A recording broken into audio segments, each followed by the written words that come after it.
Welcome, ladies and gentlemen, to the Mercatus Podcast, Digital Grocer, Episode 22. I'm your host, Sylvain Perrier, President and CEO of Mercatus Technologies. And joining me in the studio today is Mercatus' very own Senior Director of Marketing, Mark Fairhurst. Hey, everyone. And at the board is Kevin Glenn. Hey, how's it going? I can't believe it's actually already December, and we're literally 4 weeks away from Christmas. I think it's 4 weeks today. 4 weeks today, and NRF is just around the corner right after that. And in our last podcast, Mark, we talked to Rob Christian, who's the CEO of Shop Hero. That's right. It's incredible the amount of outreach I got because of that episode. A lot of the questions were people were really surprised that we'd actually go ahead and interview what is a perceived competitor in the space. Yeah, I think a lot of people misunderstand what the purpose is behind this podcast. Anyone who's heard you speak, we're almost embarrassed to talk about us. Right. It's more about education and informing. And I think having Rob on the show was emblematic of that approach, and he was genuinely touched for the invite. Yeah, and it just goes back to what I said in the show, right, at the intro of that episode, which was it's really about helping retailers solve problems more than anything, right? So big shout out to Rob for joining us on that episode. I got to tell you, this month, November's been crazy. We're literally on the tip of the U.S. Thanksgiving season. Spoke last week at the Canadian Grocer Association, which was amazing. That was unexpected. It was, first of all, to be invited out of the blue, and then to receive such a warm welcome from the audience. I think we had over 396. Yeah, retailers and so it's a precise number. 96 and a half. Retailers and CPGs in the room. It was a good event. Yeah, we met some really cool retailers and some retailers that I actually didn't even know were out there in the Canadian landscape. But I got to tell you, if you think November was busy, December is going to be even more crazy. We have a lot of stuff coming up at Barclays in New York. Then I'm off to LA for a bunch of stuff that's going on out there. So it's going to be amazing. Mark, did you see the news of Loblaws this week announcing their marketplace strategy? Huge news. Huge. It's massive news. And they were working on it for the last 12 to 18 months. Yeah, it's unclear if they're working with like a partner like a Miracle or someone else. But considering that Loblaws is an SAP shop, traditionally, I would suspect that Miracle's probably involved. Kudos on them. This goes back to what you and I have been talking about for the last few years, which is the whole reverse Amazon model. Why wouldn't retailers that have an extremely high household penetration rate not do the exact same thing? Right. They've already got the eyeballs. 100%. How do you get a different product assortment in front of that audience? Now, we also saw Amazon make a massive announcement that they're going to be opening their grocery stores in the California market. Any sense what that may look like? I think a lot of the conjecture is that it'll be about 30 to 40,000 square feet. They're all saying it's going to be cashier-less, using some of their Go technology. All right. I also think some of the analysts are anticipating that it will be a different physical format internally, so broken into a vertical elevation with different stores, different elements within the stores. It'll be interesting to see what happens. I think they've already pegged the one location. It's in a suburb of LA. Hopefully we'll see it soon. I don't think they've made a formal announcement when we can expect it in 2020. Now, a few weeks ago, we did something pretty cool with our friends over at Radius Networks, right? They hosted an amazing webinar along with Raley's, Google, Shipt, hosted by Jeff Baskin. Jeff is just such a gentleman. And it was really kind of cool. We talked about emerging technology and innovation predominantly in grocery retail. And we kind of went specifically after how to make omnichannel successful and how to really compete against Amazon and Walmart. Now, during the webinar, and this was neat, some of the standout advice came from Raley's, predominant player in the California market, just amazing stores. When my brother lived on Nob Hill in San Francisco, I got to visit some of their locations in and around town. I was always blown away by the familiarity that it had and the warmness of the associates. So we figured today would be really cool to kind of dig a little bit deeper into some of the subjects that were kind of raised during the webinar. So we've asked Zac Wilson from Raley's to join us now. For those of you who don't know who Zac is, he's been with Raley's for almost 10 years. In fact, I think 9.6 years with Raley's. He is the e-commerce manager. And Zac, thank you so much for joining the show. No, thank you guys for having me on. Now, Zac, for the audience who may have never heard of Raley's, I mean, we have a pretty broad international audience for our podcast. Can you give us a little bit of history on Raley's and what are its current e-commerce offerings? Yeah, so Raley's is a family-owned grocery store here in Northern California that started back in 1935 and basically contains the market of Northern California, Bay Area, and Northern Nevada. Where we're at as far as e-commerce goes is kind of an interesting story. We started our e-commerce back in 2003 in a little store in Benicia and just went through many iterations of platforms and process over the time. And then in 2016, made the decision to jump feet first into this whole e-commerce fast-paced market. And we expanded out to additional 36 stores. And then since then, we've grown it to 113 locations out of our 126 operating locations. And that's for click and collect. And then we decided to get even crazier and expanded and added a delivery by third-party companies in 87 of our locations that serve almost every market in which we operate in. In addition to that, we also went down the path of marketplace exploration and partnerships with Instacart, DoorDash, and another company that we're getting ready to launch here pretty soon to add that Uber convenience factor for our customers. And then another interesting piece that we have at Raley's is we have this new brand of store that we just started 2 years ago called Market 515 with the extreme focus on organic, natural education. That's the name 515. And we have the opportunity in that location to really test and vet out new technology, new process, and just implement some of the things that we're going to be talking about a little bit later in this podcast. That's great. So 03, now you're knee deep in it, and I'm sure you've seen tons of things. Can you share with the audience some of the click and collect challenges? Yeah. So when we made the decision to jump feet first in 2016, we decided that we were going to use the existing store footprint that we have today. And it's a very challenging experience, especially when you're trying to drive efficiencies and product availability in a very high cost operating scenario. So the biggest challenges that we faced were around store design. The other piece of that was the labor inside the store. Inventory, that's qualitative and quantitative.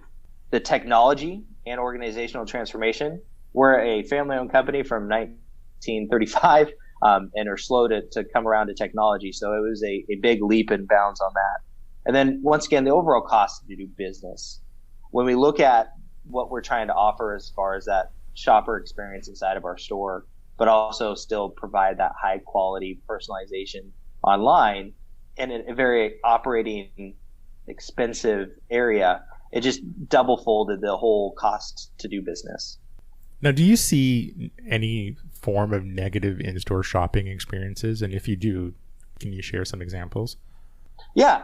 So there's been some, I would say, good challenges that have happened from our expansion, and we're lucky for the growth factors that we have in our e-commerce area.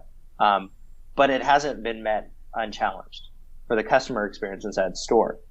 So once again, we go back and we talk about the store design aspect, and now we have a ton of personal shoppers that are shopping for what we call e-cart at Raley's, online shopping orders that are clogging up the aisles at some of our higher volume stores.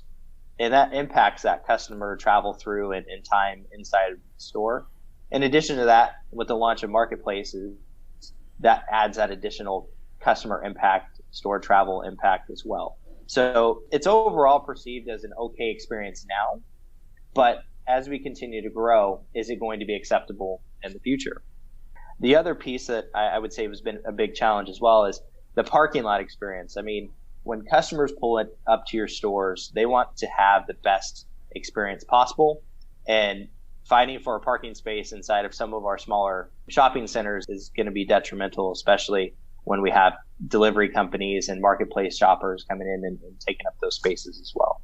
And then the last piece that we saw the biggest challenge from is, and we touched on it a second ago, labor. It's very unpredictable when we have orders that come in. So sometimes we have to pull people from other departments, and it takes away from that customer experience that we want to make available for our customers. So having that flexibility, but sacrificing it to what extent on that customer inside store shopping has been also a big challenging factor. Yeah, those are amazing examples. And I always find that when we work with, certain retailers, whether it's in North America, whether it's in Europe, and, quite frankly, anywhere on the planet, it's always striking a balance. And, Mark, you and I talk about this. It's this balance between customer centricity and doing what's right for the customer, but what I wouldn't say fiscally responsible, which makes fiscal sense for a retailer. Well, for right? Retailers always have to keep their eye on the margin. Yeah. And especially in grocery retail. Yeah, and Zac mentioned it directly. It's this predictability factor. Right. So how do you ensure that you've got predictability in your purchases online and in store without adversely affecting the margin overall? Yeah, and the question we always ask our retailers, and Zac would be interested in getting your opinion on this, is innovation and a strong roadmap a cure to some of these challenges in your world? I would agree with that, especially when we look at the here and the now, and we look at what's coming in the near-term future and the long-term future to maintain success. Things are changing so rapidly, but I always say you have to have a plan to execute at the high level now, but also know that what you're doing today is not going to necessarily be what you do 24 months from now, or even 3 years from now, or 5 years from now. So go through and look at some of the innovations that some of the other companies are doing, and humble yourself to know that you're not always going to do it the best in class. So piggyback off of what others are doing and executing on. But also know that financial responsibility inside of a family-owned and operated grocery store is also at a high concern. So you can't afford to have too many misses. Go in with a strong plan and be willing to adapt that plan, especially as new technology is vetted out. It seems like every day now. And then just be prepared for the next 5 years on what you're going to do as far as your strategy goes. Yeah, that's great advice. I mean, it's also challenging in this day and age in grocery retail to be super iterative, meaning let's get a minimum viable product out there to market, when the reality is table stakes the bar has been set very high in certain tech spaces within the concentrate of grocery retail. Now, Zac, like when you look out into the future and you think about innovations that are coming down, what gets you jazzed? What do you think some of these retailers that are in your market or in the US in general may be thinking of implementing? Yeah, so when we talk about e-commerce specifically, some of the things that I get excited for is around this automation and around this dark store concept. One of the things that we have to make sure that we maintain is putting that customer first. And that not necessarily is your e-commerce customer, but it's also your in-store customer, because they're a very valuable customer for you.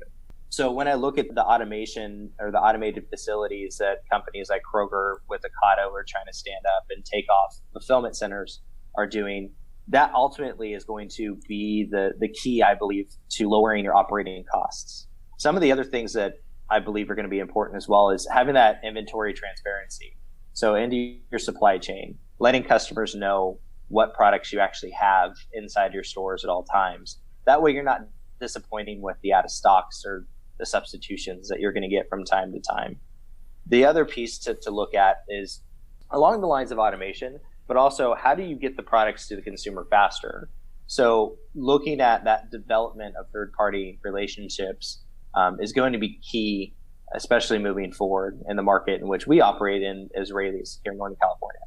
We've talked a lot about internally here at Mercatus, the whole reverse Amazon model, meaning that since groceries has such a high household penetration rate, I think last time I looked at the numbers, it was north of 96%, meaning there's a continuous influx and churn of customers coming in much faster than you would see in apparel, much more than RX, much more than home improvement, and so on. So why not go ahead and layer in the ability to do drop shipping, which is essentially the ability to sell items that you don't carry in your inventory out to your customers, and the retailer would take a margin of that. It's a margin that's significant, can be significantly higher than food. Is that something in your world, Zac, is appealing to the grocery retailers out there today? I believe it is. It's an untapped resource for some retailers, including us on certain levels. But to your point, a store can only hold so much product inside its four walls.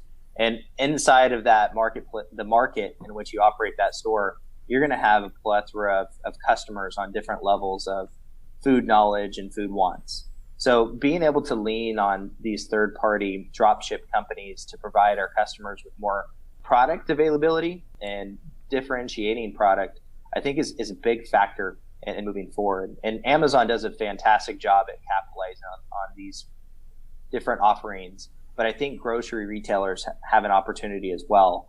Most of the grocery retailers have built that trust in the consumer that comes in and shops inside their store. So when they know that a product is backed by Raley's, they know that they can trust it a little bit more than something that may be coming as a recommendation from Amazon. Ultimately, to the point of margins and costs, yes, it isn't going to be a higher margin product that you put out there, but it is going to help control your internal labor and margin costs by utilizing somebody that focuses solely on fulfilling those types of items and getting it to the consumer faster. Yeah, that's a great point. But I remember, Mark, years ago, Topco tried this endless aisle concept. And for those who don't know, Topco is essentially a buying group for grocers. Yeah, probably 50 members today. Yep. And they do an amazing job in terms of helping their members.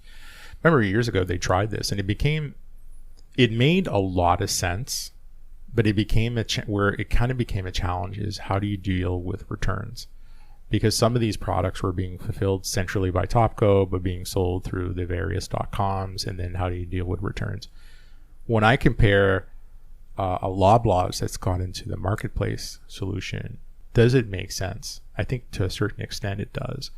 Because if you go into a superstore today, you'll have the Joe Fresh line, you'll have the President's Choice extended lines, their extensive HBA section, and so on. So I think at some point they also did furniture.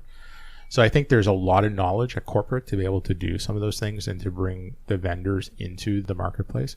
I think that becomes a little bit of a challenge for a smaller regional retailer, and I think it needs to be more curated. And I think the technologies that are coming to the table, they need to come in with the strong partnerships to be able to support the retailer to bring that quote unquote list of curated products. Zac, in your world, do you see this as becoming kind of a mainstay? Is it a short-term or a long-term solution in terms of the competitiveness of some of the regional players out there? I believe it's a long-term play when it comes to marketplaces, especially as we continue to talk about consumer insight and listening to what the customer wants. And you brought up a good point of bringing in these third-party companies inside the store, specifically, where you have an opportunity to make it more of an event-based and a need-to-go-based shopping experience. But the same can be conveyed online. So if you're partnering with a company such as Drinks is a good example, and they have an offering of something that may be popular, which you don't carry, your customer is going to know that they can easily access that as a one-time shop from your location. Because when we look at market penetration and we look at market share, one of the things that at least we notice is that consumers are venturing out away from our stores, and they're not necessarily loyal to do their entire grocery shopping trip with us. So as a marketplace provider or working with marketplaces, I think you can leverage the fact that you can do basically a bulk majority of your shop using one retailer through one retailer's website and get the products in which you need in a timely fashion. Now, you talk about customers venturing out. What's your sense in terms of what your shoppers really want when it comes to click and collect?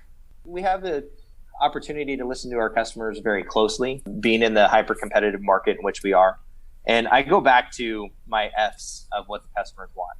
So the customers are really asking for products to be fresher. They want it to be faster. They want to get it faster than what they do today. They want a frictionless shopping experience, both online and in store. They want it to be convenient. They want it to be fair priced. And they want the experience to be familiar. When we talk back through all of these things, these regional retailers have an advantage around it being fresher because the product is farm to fork, essentially, for here in Sacramento, whereas some other retailers have to have it shipped in a little bit further away. The convenience factor and faster, I think, is the real determining factor. We live in an extremely busy world, and it's only getting busier. So the time grab for an individual customer is even shorter than it was before. So they want the quality, they want it faster, they want the products now. But they also want it to reminisce of the days in which they came into the store and shopped. So really transferring that personalized shopping experience online or at the curbside when you come out to greet the customer, really driving down that wait time, making that experience fast, making it memorable. Because let's admit it, the impression in which you make on that customer in that 1 to 2 minutes that you physically see them means more than it used to in the past. You don't have that opportunity to win them back like you did before. Oh, that's so true. And so when you think about all the technologies that you've implemented in the last little while, how do you get the associates on board? Oh, change management is huge moving forward in technology. Because the technology is changing so rapidly, one of the things that you have to maintain is that constant communication with the teams that are utilizing it and getting that feedback. Because developing that technology in a vacuum only leads to more stress and lower efficiencies and more customer complaints. So ultimately what it comes down to is that technology has to be simple to use, and it has to be able to be trained very quickly on and understand why they're being trained on it and how it's going to benefit them in the long run. But also just describing the benefits of the technology for the consumer, letting them know and understand that this is something the consumer's demanding and how it's going to make their jobs easier. And then once again, just driving home the fact of you roll out technology, you have to adjust it. You have to continue to adapt and make sure that it's the right technology. And then being able to fail quickly on that technology and roll back and roll something else new builds that trust that you're listening for that communication and that feedback from both the consumer and the customers. That's great advice. Now, kind of our last question is, we ask this of all of our guests, when you think of your space and click and collect, what words of advice would you give to our listeners that are retailers out there? The biggest thing that as far as advice that I can go kind of comes in twofold. The first is remember why we're doing the business and who comes first. It's the customer. You have to center everything around your customer, your clientele in the areas in which you operate in. Don't go out and make decisions based on things that you believe will be good returns in 5 years, because you have to take care of the here and the now, which leads to the second point of make sure you have a plan. You want to be very concise about this plan. You want to be very transparent about this plan as well. And it builds that trust not only in your store team members, but also in your consumers when they can see releases happening, upgrades happening, new technology, changes in the field, the vibes, the smells of the things in which you guys are building and putting out there. And then ultimately what it comes down to is be humble. Know that you're going to have to lean on partnerships with other companies. Know that you're going to have things that don't always work out for the betterment of the company, but be able to say, we're going to shift gears and move on to something else. Because one thing is consistent about this, and that's the speed in which things are changing and evolving. Thanks to Amazon and Walmart, of course, but just know for the regional players out there, make sure that you execute on that plan and keep the consumer on the forefront of all your thoughts and initiatives. That's great. Zac, it's been a pleasure having you on the show. How can our listeners get a hold of you? You can find me on LinkedIn at Zac-Wilson-369021102 / Once again, that's on LinkedIn, and that's ZAC-WILSON-369021102.